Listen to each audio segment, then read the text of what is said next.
Good morning. आज की सुबह की कक्षा में हम कर रहे हैं English grammar practice.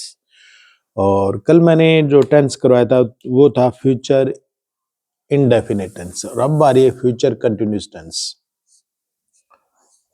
Future continuous tense,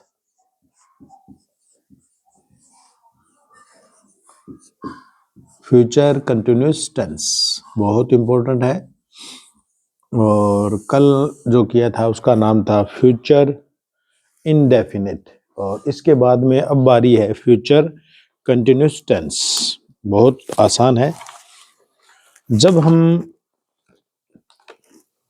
Hindi पढ़ते वक्त, लिखते वक्त, बोलते वक्त ये जरूरत पड़ जाए हमें कि वे पढ़ रहे होंगे,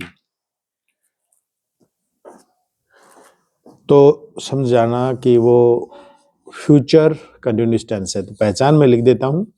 पहचान जैसे रहा होगा, पढ़ रहा होगा, या रही होगी, रही होगी, या प्लूरल है तो रहे होंगे, रहे होंगे। इस तरह की सिचुएशन आ जाए तो वो होता है फ्यूचर कंटिन्यूस टेंस। क्या होता है? फ्यूचर कंटिन्यूस टेंस होता है वो। तो इसका स्ट्रक्चर क्या रहेगा? स्ट्रक्चर बिल्कुल आसान है। तो नंबर फर्स्ट है इसमें शैल बी या फिर विल बी, और वर्ब की जो फर्स्ट फॉर्म है उसके साथ आईएनजी का प्रयोग होगा सभी के साथ। दूसरा, यदि नेगेटिव सेंटेंस आ जाए, नेगेटिव सेंटेंस, तो शैल विल के साथ हम नोट जोड़ेंगे। शैल है तो शैल नॉट, और विल का प्रयोग है तो विल नोट, यानी कि शैल बी नोट नहीं होगा, इनके बीच में यहां लगेगा नोट। और इंटेरोगेटिव हुआ तो शैल विल पहले, शैल विल का पहले प्रयोग होगा, यूज एट फर्स्ट, पहले प्रयोग, पहले प्रयोग होगा। ठीक है? कैसे? जैसे मैं कहूं वह पढ़ रहा होगा, वह पढ़ रहा होगा, पढ़ रहा होगा, वह पढ़ रहा होगा। ये सारा का सारा स्ट्रक्चर हमें अप्लाई करना है, सारा का सारा ये अप्लाई हमें करना है। वह पढ़ रहा होगा, रहा होगा, ये आ गया रहा होगा। तो ये है फ्यूचर कंटिन्यूस टेंस।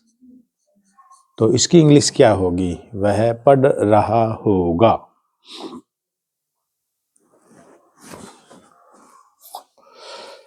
वह पढ़ रहा होगा। तो इसकी इंग्लिश होगी ही विल बी, ही विल, और साथ में ऐड कर दिया बी, और वर्ब है रीड तो हमने लगा दिया ING, he will be reading. और दूसरा नेगेटिव बनेगा he will not be reading, be reading. Interrogative will पहले आ जाएगा, विल ही, और बी यहां लग जाएगा, be will he be reading, READING, will he be reading, ये प्रश्नात्मक चिन्ह।